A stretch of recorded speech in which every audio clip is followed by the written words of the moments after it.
The remnants of bad brain activity are still pervasive among us. We're not correcting the bad brain activity. We're trying to replace the bad brain activity with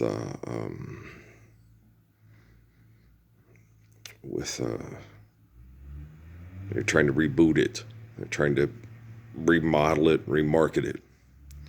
It's not being corrected. Now, when they showed, I went to go watch that video. I don't know why, but I did. I sat and watched one where Gordon B. Hinckley delivers the go right off into the sunset, go in one for him and stuff. You gotta understand, those are people that sat and watched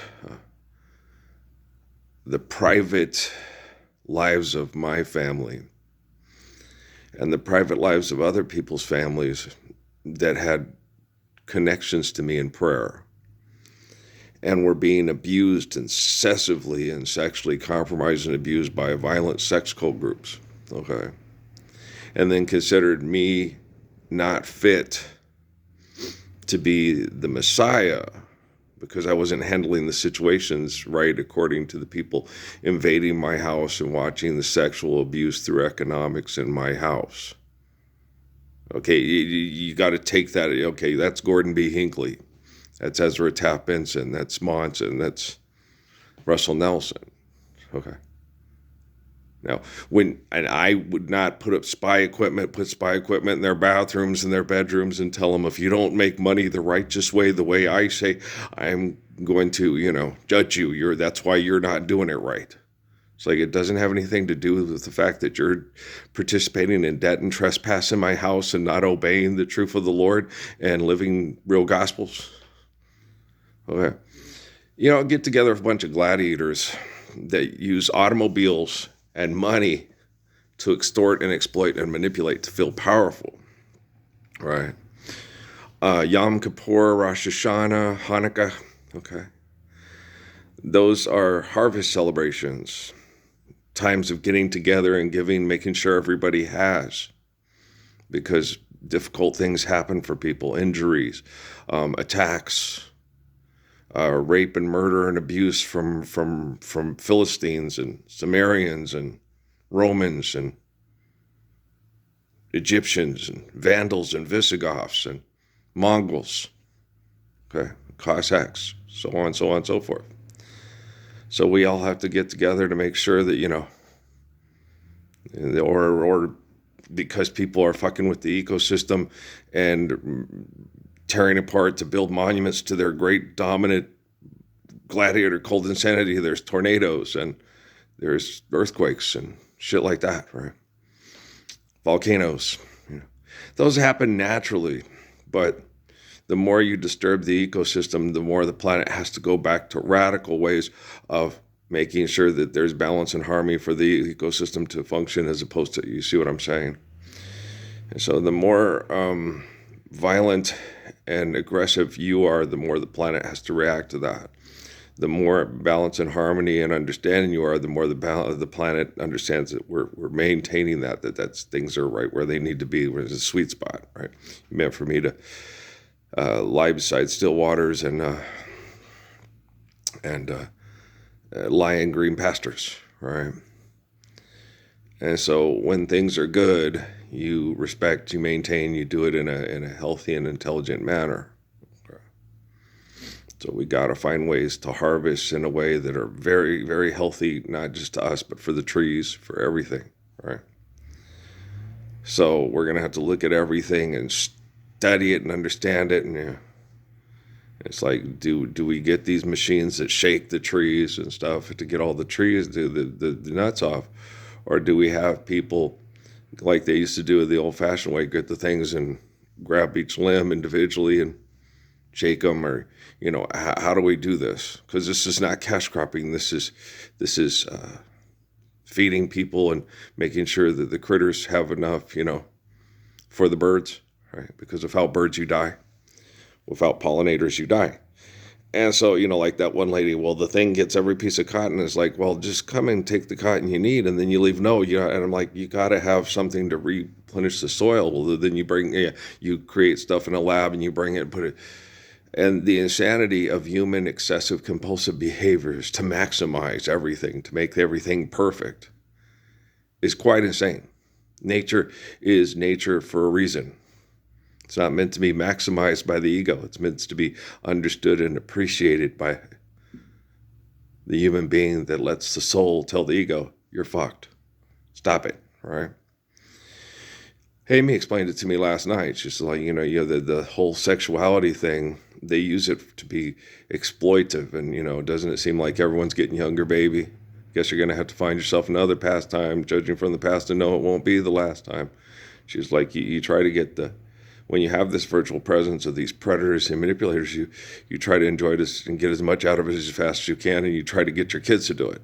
That's why she was very insistent on Natalie, because Natalie, you can get a lot of money and a lot of things, and if you keep a good figure, you can get a lot out of men like Gordon B. Hinckley and LaVelle Edwards Stadium and Kraft and Jerry Jones and Tyler Sheridan and Kevin Costner and Otto Preminger. You can get a lot out of them. Jeffrey Epstein and so forth. And she was sitting there explaining to me. She goes, "No, those girls went shopping and felt powerful when they were having sex with billionaires, because their sexuality, they put themselves in those situations. They go actively look for those situations." Like you said about Chris Hansen with To Catch a Predator Online. The sad thing is they're 14-year-olds looking for these nerds to exploit them sexually with their bully, pimp boyfriends. That's bad, right? You eliminate debt and trespass. You eliminate idolatry and philanthropy. You have Rosh Hashanah, Hanukkah. You got a hawk when you say that. You swear the truth, the whole truth, and nothing but the truth. So help you, Bob? Okay, well, Bob is my witness. We'll stop criminal activity through human invention of fallacy they call laws, right? I've got this, man. I got this, Me and Amy, the other day, she had me trying to explain it to me yesterday. I was in the mood because I was so appalled by the behavior. And then last night she explained it to me, and I'm like, yeah, I really liked, the sensuousness and the sexuality of when I was with Rocky in law, and with Steffi, because of all the abuse and the constant abuse, it didn't last, and the same with Amy. And with Rocky in law, it was only about, we were only together about 3 months. And, it's modern era United States. It's not, it was in ancient times, what are you doing? We're just having sex. She's pregnant. Or sex, lots of sex, feels great. And get along having sex. Right? And so it was, you got to go to school. You got to go do this. You got to go do that, But if it's after harvest, in between harvest, spring, getting ready for harvest. Oh, girl, what do you want to do? Get alone with her and have sex. And people ask, no, it feels good to be touched the way she touches you. And it feels great to touch her the way you touch her. Knowing that they're more sensitive than we are and how good it makes us feel. She's going to have to carry that baby and live with, and work with the results for 9 to 10 months after. So you got to make sure that she really enjoys it, right? Yeah. I'm so sick of you fucking assholes. I'm so sick of you. I'm sick of the scientific community. I'm sick of the academic community. I'm sick of the medical community. I'm sick of the entertainment community. I'm sick of the gladiator. I'm so sick and tired of you fucking assholes. I have to come back and explain, and I've already done this above and beyond the Call of Duty.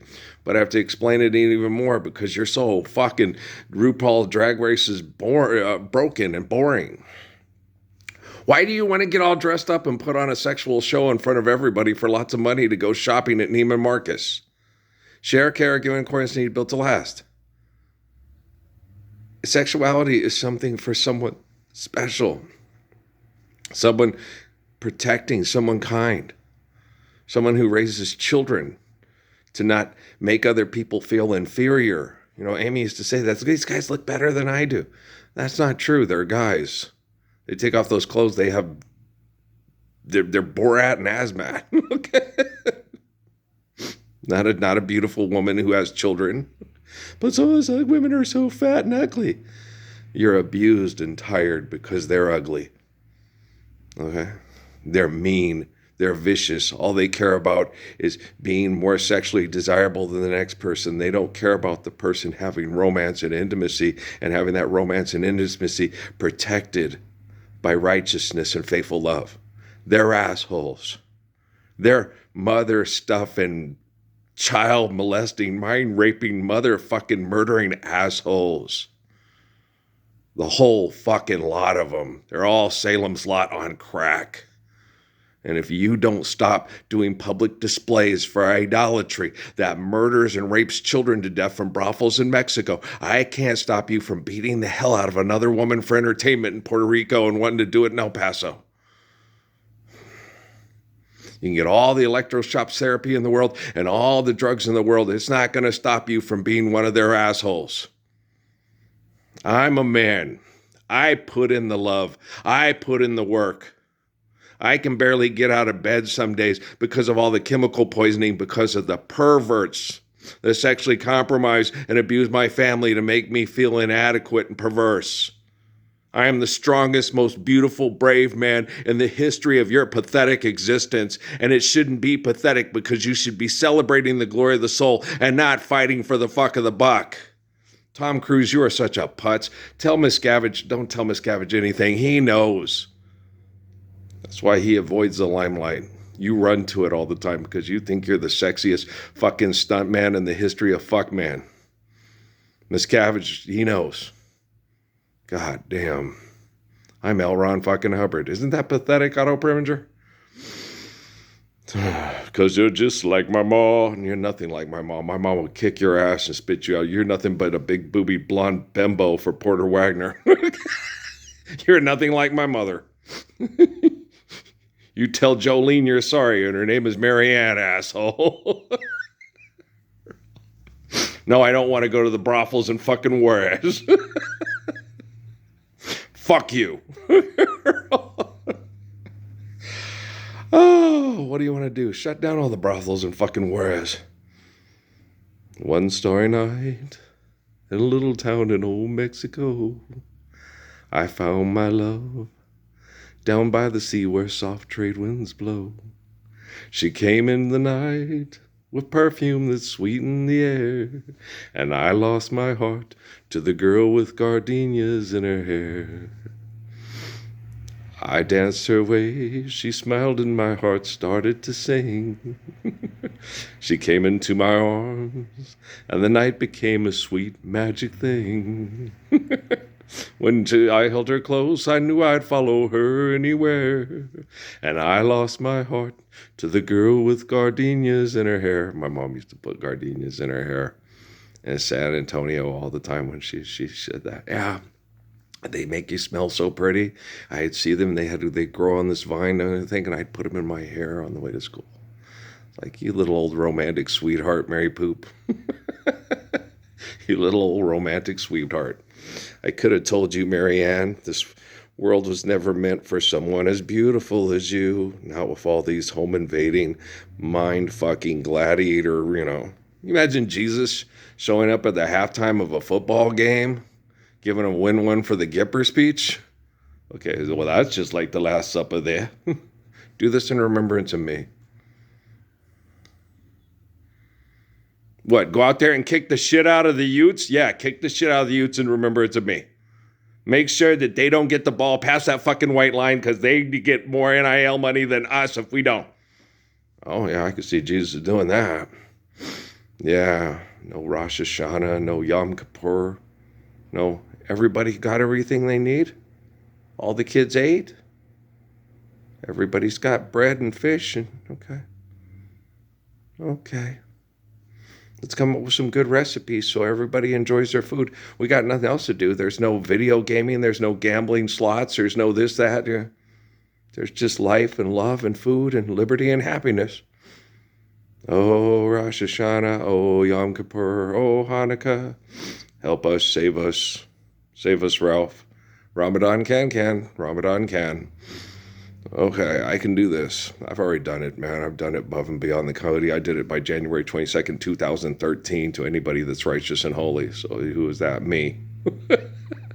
Me, myself, and Irene, and D.T. Suzuki, and Judith Krishnamurti, and Haile Selassie. But they've all physically come to pass. So they can only help me in prayer. Say, we're helping you, Earl, but you've got to do it. It's your time. I know.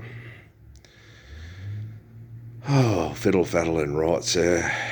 You scientist and your fucking mind-raping fucking disgustingness. You sit there and try to obliterate a man's nerves, give him nerve damage to the point where his body just wants to shut down like he's... And it's and people in their 80s might, Prissy, that's El Paso's killed the great economy and traditions of El Paso. Have Prissy in a bedridden. Okay. And my dad's not, because he got off the grid more. He went and lived in Corrales. He went and lived in, he lived in near the big cities, but he lived out of town. He always got out in the suburbs and out near the country. When he lived in San Diego, they lived in Ramona and out past that way. He always, like Patrick likes to do, commuted. Drive the hell out of town. You have to work in town, but drive the hell out of it. Don't live in it. Don't live in the poison and the crap and the corruption and the crime. If you got to work in it, drive to and fro it, but get the hell away from it. Right. And then it's hard to find a place where you can actually, unless you're Tyler Sheridan's sorry ass or Kevin Costner's sorry ass, Yeah. How's the shrew?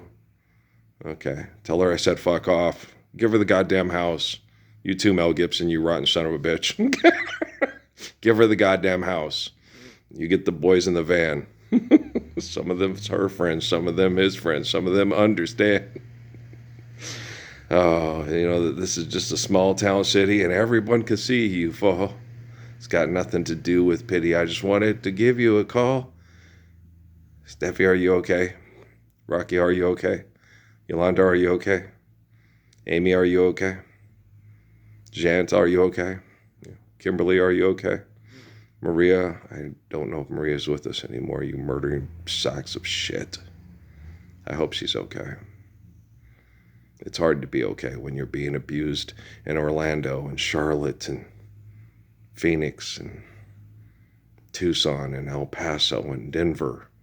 All those teams with those great sports teams, all those iconic legends, all those iconic cinema heroes, beating the hell out of another person for entertainment for a bunch of people that are business partners with people that home invade on the Messiah and sexually groom and abuse his wife and kids to make him feel like he can't protect his children from sexual abuse.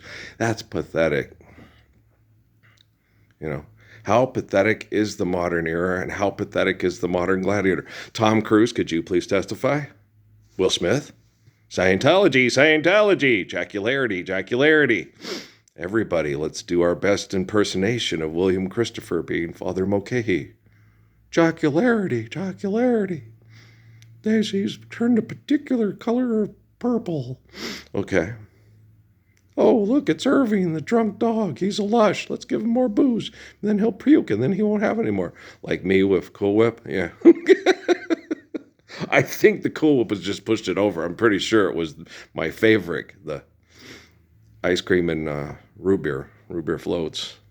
And I didn't give up root beer floats. It was the Cool Whip that pushed me over the edge. Boy, I was glad I ate the Cool Whip last and not first. Because the root beer floats had pushed me over the edge. That would have been like, oh, damn it, Irving, you're a dumb dog.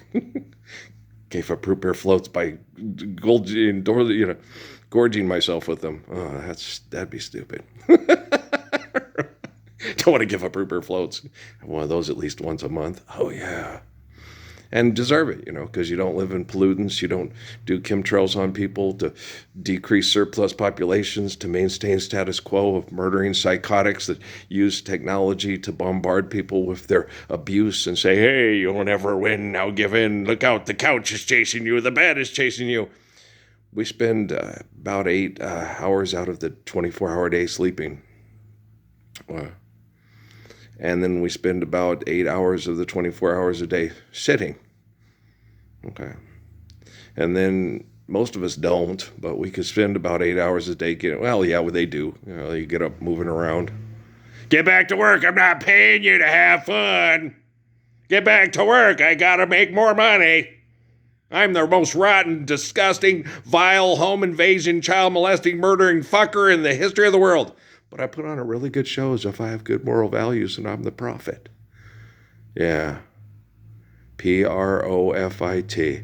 First profession. Yeah. The prophet. Prophecy is my life, not Gordon B. Hinckley's, not Spencer J. Kimball's, not Ezra Taft Benson's, not Pope Leo's, not Pope St. Benedict, not Pope Francis the Mule, not Clint Eastwood, not fucking, what's that guy's name? Titus and Clarice and what's his name again? Anthony fucking Hopkins there, Odin and shit. Prophecy, that last book in the Bible specifically has ginormous amounts of intimate details about my birth, my existence, my life. I'm the 6th, the 13th, 22nd Redeemer of Islamic prophecy, not that murdering asshole in Iran. I'm related to Muhammad. Technically, you're Persian and Arabic. Yeah, okay, Esther, you're related. Okay? But Caiaphas was related to Jesus. Does that make him the man like Jesus? Well, then shut the fuck up and stop talking in front of children. Okay, you rotten, murdering, pathetic pile of shit. I can see Muhammad now going to go, we need to come up with a nuclear weapon to mass murder all of them. It says so in the Quran. No, it says if you do that, you become the devil and Satan, and you're just like them. You're just like your enemies. Just like Malcolm X said, when you fight something so much, you get up to brush your teeth in the morning, you find out you're turning into the very disgusting thing that you're fighting. Then you have a long talk when you're being abused by your own business partners with the 1322nd Redeemer. He tells you he's not going to join your secular group because they abuse women too much. And the men put on a show about being morally have moral values by, abusing others and then saying you're not as good as me. That's horrible. I know, because I'd lived that my whole life. I couldn't stand the self-righteous, pompous shitheads in the Mormon church. That's why I left. They were racist, they were secular, they were insular, they were abusive, they were sexist. They were not good people. And in Eckankar, they were lunatics. No, you didn't go to the Temple of Amun-Ra and read this. No, it's okay. That was a dream you had through the things that you read and the impulses you had from things. Now, if you have a good dream and it impulses you to do things right, you don't go run around. You just basically tell people, I do talk to people in my dreams and stuff, and here's what they said. Okay. If you turn it into mystical, magical gibberish and bullshit, it's not going to help other people live pragmatic, intelligent, faithful, eternal, beautiful lives. Okay. So when I talk to Suzuki, it's not going to go, okay, we got the 18 joules of myrrh and we stopped all the dark water, but it was really hard. But I had to have my sorceress Ariel with me. That's Thunder the Barbarian. Shut up, monk. I know what I'm talking about. Okay, dude. See what I'm talking about? It's nuts. Okay. Wonder if this one will load.